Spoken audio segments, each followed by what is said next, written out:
L'inclusion, c'est un des sujets dont on parle beaucoup dans les entreprises. Faire une place pour tous, accepter la différence, donner un emploi aux personnes handicapées, voilà l'objectif. Il est même inscrit dans la loi. 6% des salariés d'une entreprise doivent être des personnes en situation de handicap. Sinon quoi ? Sinon pas grand-chose, car les pénalités financières sont très peu appliquées. En France, 1,5 million de demandeurs d'emploi sont handicapés. Et pour eux, les difficultés commencent dès l'entretien d'embauche. Faut-il en parler ? Comment trouver les mots ? Comment mettre en avant ses qualités au-delà du handicap ? Je m'appelle Sandrine Chauvin, je suis la rédactrice en chef de LinkedIn en France. Vous êtes les bienvenus dans le profil de l'emploi. Patrick a 54 ans. Dans sa vie, il a eu plusieurs passions dévorantes. Et il a aussi une particularité sur laquelle les médecins ont mis très longtemps à mettre un nom.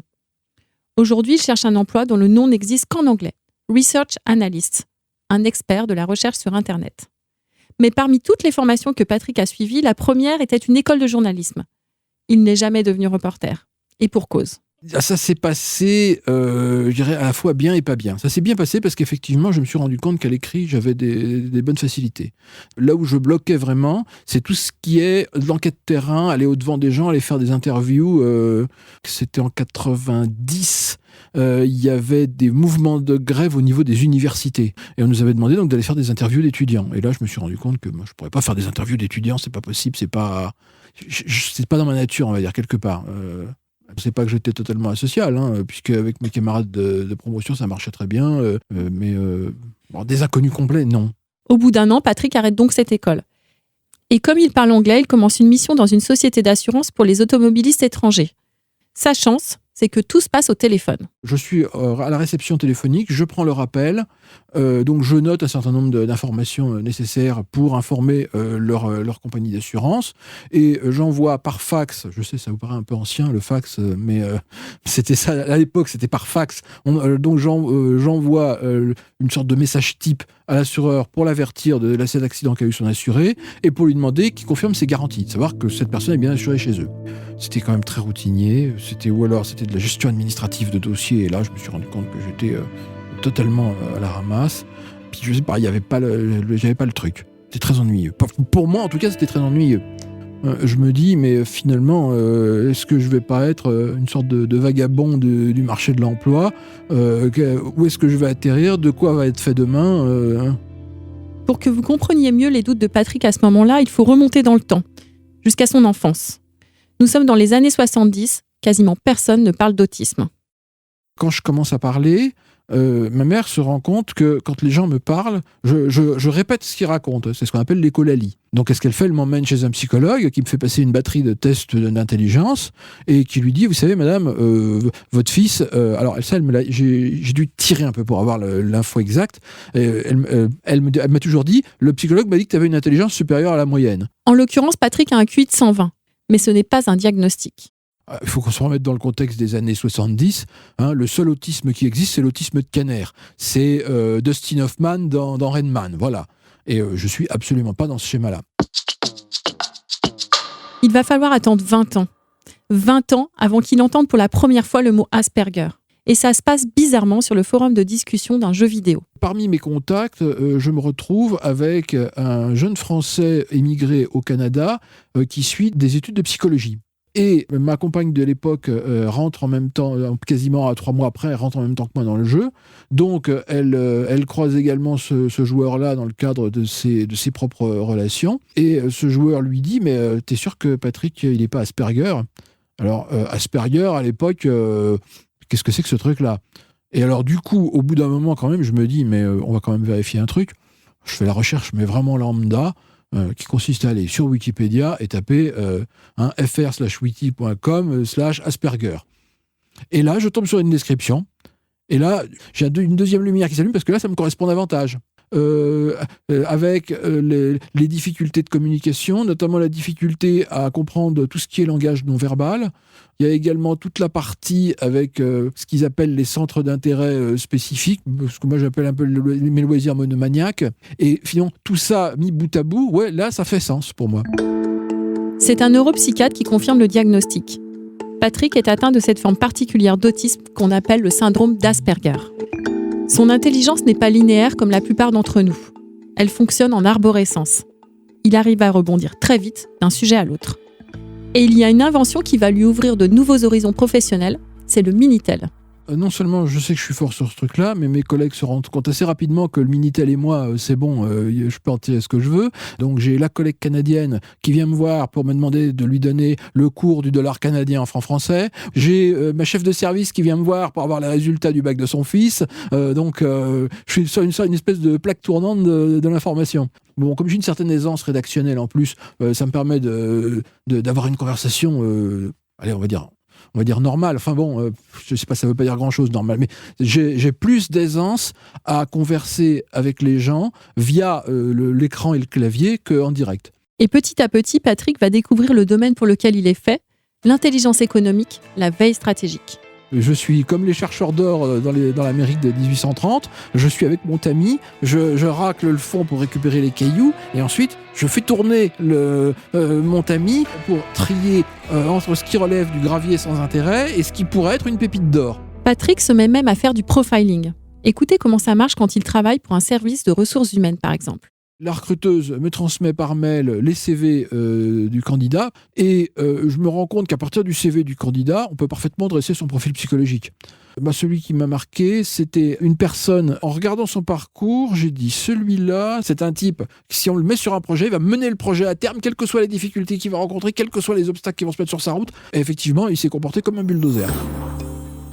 Mais cette expérience, comme souvent dans le parcours de Patrick, elle n'a duré que quelques mois. Ils me l'ont dit, t'as une vraie capacité, mais tu es arrivé dans l'entreprise trop tôt. En fait, son profil a du mal à rentrer dans les cases. Mais ce n'est pas la seule difficulté. Le syndrome d'Asperger fait aussi que Patrick n'est pas à l'aise dans les relations avec ses collègues. Ne lui parlez pas de team building, par exemple. Alors ça, c'est notre mort, ça. Il faut quand même savoir que l'Asperger, c'est un autiste. Et le mot autiste vient du mot grec auto, qui veut dire soi-même. Donc comment est-ce qu'on peut demander à quelqu'un qui est soi-même, qui vit pour lui-même, de faire du travail d'équipe? C'est pour ça que quand je lis dans certaines littératures que les entreprises sont prêtes à faire de l'inclusion, etc., je dis oui mais non, parce qu'il y aura toujours ce passage-là qui va coincer. Et pour l'entretien d'embauche, comment faire? Il devrait tout déballer sur sa situation. Il pourrait aussi mentir. Patrick a en fait une technique bien à lui. Je leur laisse des pistes qui peuvent leur permettre, si ils ont déjà une première sensibilité sur la question, de comprendre que peut-être je suis comme ça. Alors les pistes, ça peut être sur la communication. Je sais que je vais peut-être parfois paraître un peu froid, un peu distant, mais vous inquiétez pas, je n'aurai pas de problème d'intégration. Pour moi, c'est la façon que j'ai trouvée la plus équilibrée d'en parler en laissant la porte ouverte, mais pas forcément en balançant le truc. Se présenter directement comme Asperger est encore trop risqué. Il y a des gens qui croient encore que l'autisme, ça s'attrape quand on fait vacciner les enfants, qui croient que l'autisme, c'est dû à la pollution. Et à tous ces gens-là, il ne faut surtout pas leur parler d'autisme. C'est comme si vous étiez un drapeau rouge devant le nez d'un taureau. Patrick va en fait plus loin. Quand il recherche un emploi, il refuse d'être considéré comme handicapé. Et ça, c'est quelque chose qui m'agace beaucoup. Et je sais qu'il y a pas mal j'ai contacté des sociétés qui ne travaillent qu'avec des autistes Asperger et qui placent des autistes Asperger. Et les choses se sont jamais faites pour deux séries de raisons.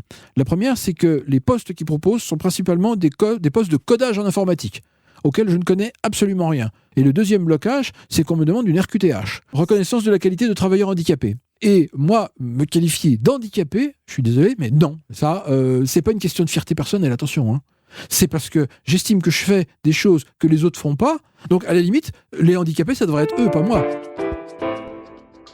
La colère de Patrick, elle est sincère, vous l'entendez. Et ce n'est pas facile d'y répondre. J'aurais pu demander à une personne porteuse d'un handicap de réagir. Mais j'ai choisi d'explorer une autre voie. Avec une personnalité qui, à sa façon, ne rentre pas non plus dans les cases. Stéphanie Giquel a été avocate d'affaires dans une autre vie.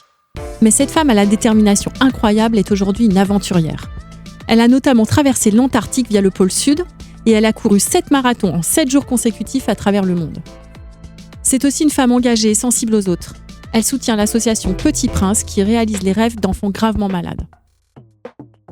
Stéphanie Giquel, bonjour. Bonjour. Tout votre parcours est marqué par un immense courage.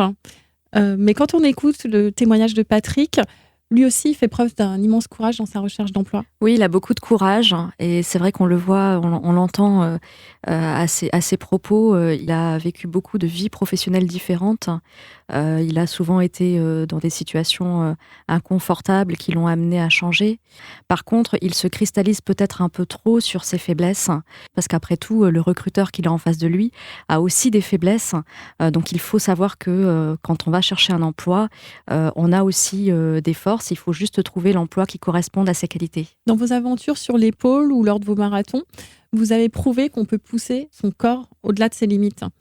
Est-ce qu'il y a là aussi un message pour les chercheurs d'emploi qui parfois se sentent comme bloqués ? J'ai fait face au froid glacial, moins 50 degrés, au vent. J'ai eu une rage de dents pendant plus d'un mois dans le cadre de cette expédition. Je skiais de 8 heures à 16 heures par jour, donc avec une très grande fatigue physique.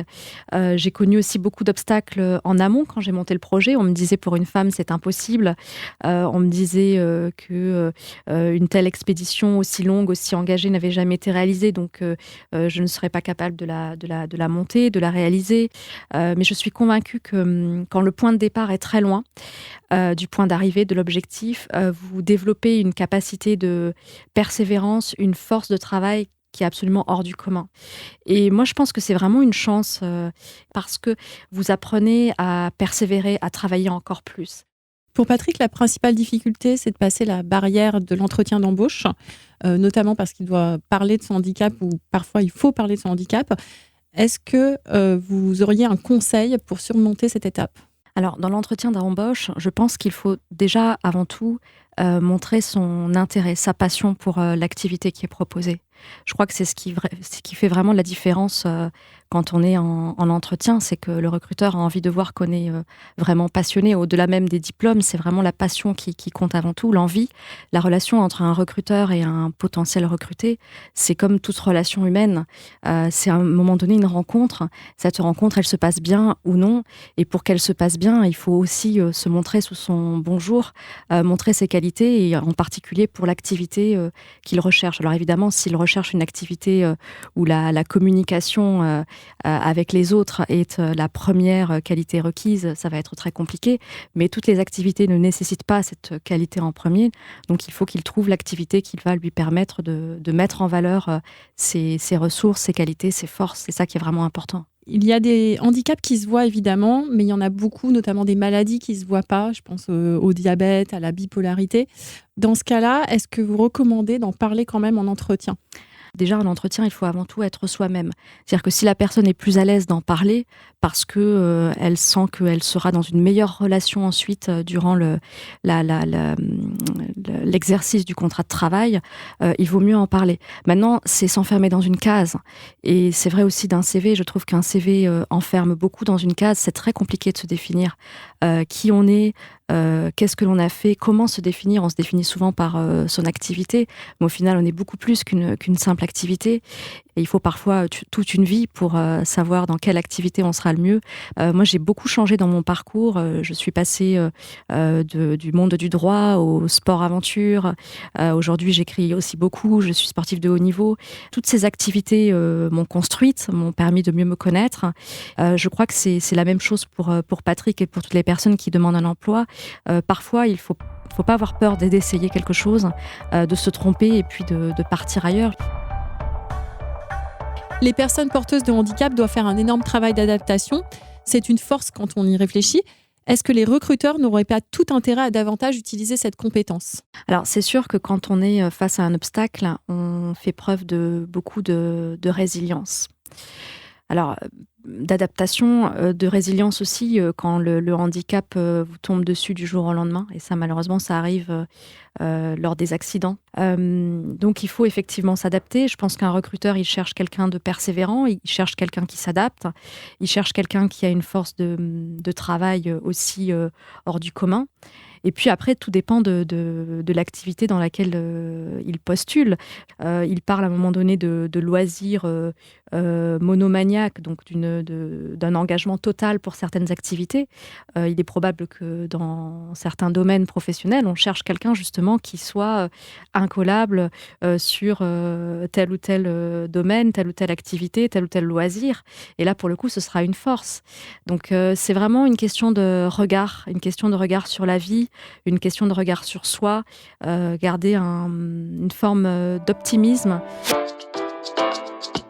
Pour conclure, quand un demandeur d'emploi a l'impression de se retrouver face à un mur, est-ce que vous avez un message à leur passer ? Alors, les obstacles nous semblent souvent infranchissables. Et dans la plupart des cas, ils sont franchissables. Et le fait d'essuyer un refus lors d'un envoi d'une candidature est un obstacle franchissable. Mais parfois, le mur nous semble très très haut à franchir. Il faut continuer, il faut persévérer. Et surtout ne pas se dire que l'on n'a pas de chance, que cela ne nous arrive qu'à nous. Parce qu'en fait, c'est totalement faux, ça arrive à tout le monde. Alors c'est vrai qu'on voit souvent les réussites, on voit souvent les médailles chez les sportifs de haut niveau, et on oublie ce chemin qui est souvent très long, qui peut prendre 5, 10, 15 ans. Et quand on continue, quand on persévère et qu'on regarde le chemin que l'on a parcouru, déjà on ressent un accomplissement total. Donc quand Patrick ou les autres demandeurs d'emploi auront trouvé un emploi, ils auront d'autant plus de satisfaction que le chemin n'a pas été évident. Et donc, on a beaucoup plus de persévérance, beaucoup plus de force de travail. Et au final, on se dit que les obstacles sur lesquels on a buté nous ont permis de mieux nous connaître. En regardant en arrière, j'ai jamais regretté un seul obstacle que j'ai rencontré. Quand vous êtes en plein milieu de l'Antarctique, qu'il y a des vagues de glace qui font 50 cm, 1 mètre, 2 mètres, que vous n'avez pas d'autre choix que les franchir au risque de casser les skis, personne ne viendra au milieu de l'Antarctique pour vous enlever ces vagues de glace. Donc il ne sert à rien de s'en plaindre, il ne sert à rien de renoncer, il ne sert à rien de les refuser, elles sont là, il faut faire avec et il faut continuer. Et donc en Antarctique, au lieu de faire du 3 km/h, on fait que du 2 km/h quand on est face à ces vagues de glace, mais on continue, on persévère et un jour on atteint l'objectif et on réalise une longue expédition. Je suis sûre que vous êtes comme moi, vous avez voyagé en écoutant Stéphanie Gicquel. Quelle force, quelle détermination et quelle simplicité aussi face aux éléments. De son intervention, j'ai envie de retenir 3 conseils qui peuvent vous aider vous aussi si vous êtes en difficulté dans votre recherche d'emploi. Le premier, c'est de ne pas se cristalliser sur vos faiblesses. C'est facile à dire, mais une astuce pour y arriver, c'est peut-être de garder en tête que le recruteur en face de vous a aussi des faiblesses. Le deuxième, c'est de mettre en avant son envie, sa passion. L'entretien d'embauche reste une rencontre entre 2 personnes où il faut être avant tout soi-même. Et le troisième, c'est de ne pas baisser les bras face aux difficultés qui se dressent devant vous. Nous trouvons tous des murs sur notre parcours. Mais dans quelques années, quand vous regarderez en arrière le chemin parcouru, le sentiment d'accomplissement n'en sera que plus grand. C'était le Profil de l'emploi, le premier podcast de LinkedIn en France produit par Europe 1 Studio. Un grand merci à Patrick et à Stéphanie Gicquel. Merci à Tiffany Blondin, journaliste chez LinkedIn avec qui je construis ce projet. Et un grand merci à vous, bien sûr, de nous avoir écoutés. Vous vous rappelez peut-être du tout premier épisode de notre série, avec le témoignage d'Ernestine qui galérait parce qu'elle n'avait pas assez d'expérience. Eh bien, on a une bonne nouvelle. Elle a trouvé un poste peu après l'enregistrement. Elle travaille maintenant dans un stade multisport près de Paris. Si vous aussi, vous voulez partager votre expérience, je vous donne rendez-vous sur LinkedIn. Et je vous retrouve très vite sur Apple Podcast et toutes vos plateformes d'écoute pour découvrir la suite. À bientôt!